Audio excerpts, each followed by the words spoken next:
Hi, and welcome to this video. In this video, I'm going to show you an end-to-end example, and you can find this example on Keras as well, uh, for fine-tuning an image and classification model. And here, we load an exception model pre-trained on ImageNet, which is a famous model, and then we use it on Kaggle cats versus that dataset. So let's fetch the dataset first and import the libraries that we need to import.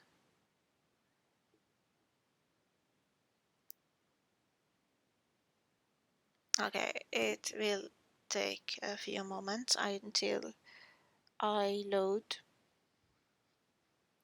the data set.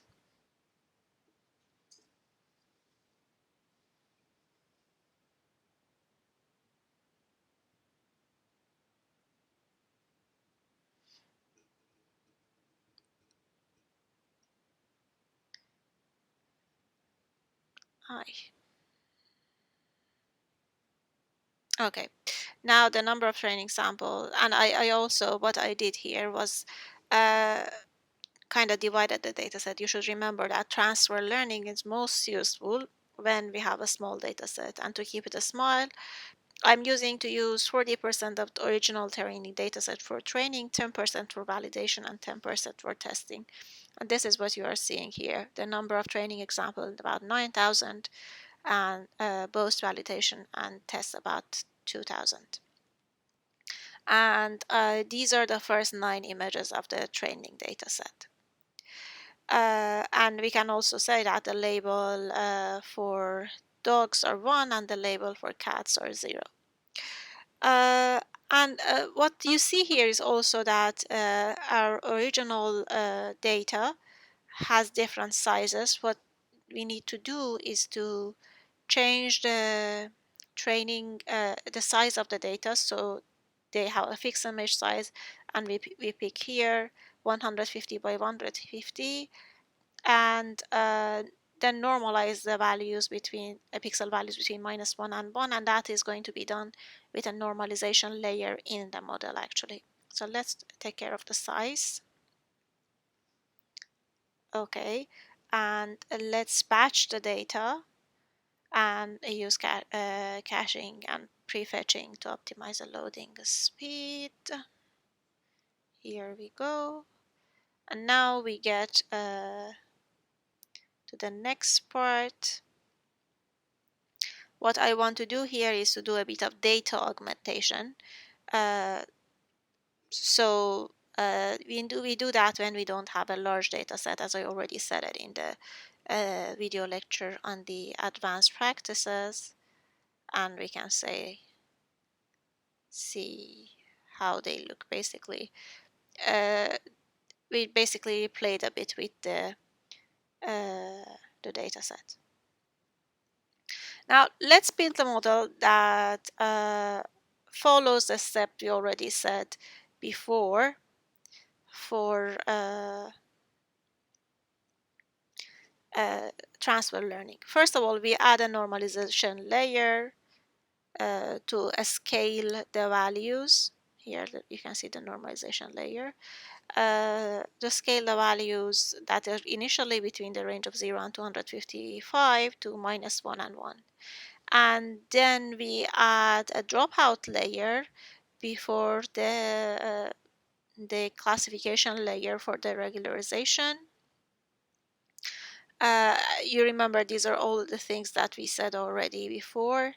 Here the dropout layer in the advanced practices, and we make sure to pass a training equal false when calling the base model, so it runs its inference model, so the batch norm statistic don't get updated even after freezing and updating. So let's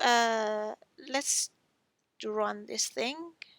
This is the exception model, as I said, on the ImageNet dataset. So this is the model that already has been pre-trained before.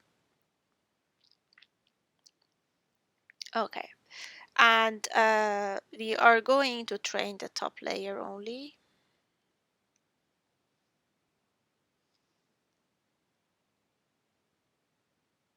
So by that I mean we froze. If you remember when I was talking about the transfer learning, I was saying that we don't uh, go through all the layers. We kind of remove some of the layer last year or some of the other layers when we are doing this training.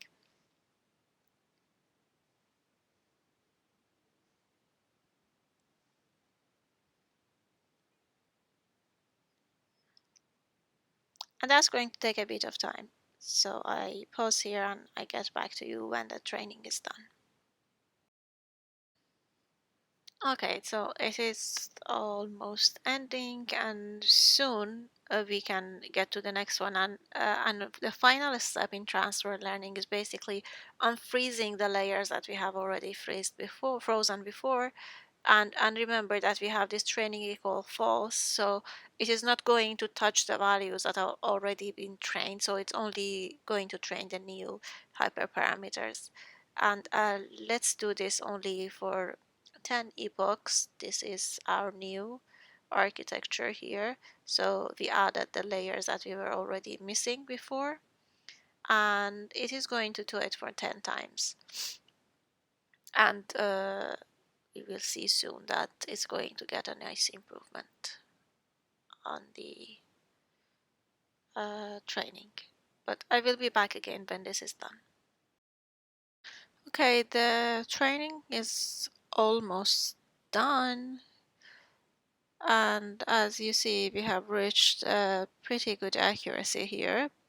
So this is how you can use this model, this example, as a base model for doing transfer learning, especially when you're uh, working with images, but transfer learning concepts, to be honest, have gone beyond the image processing.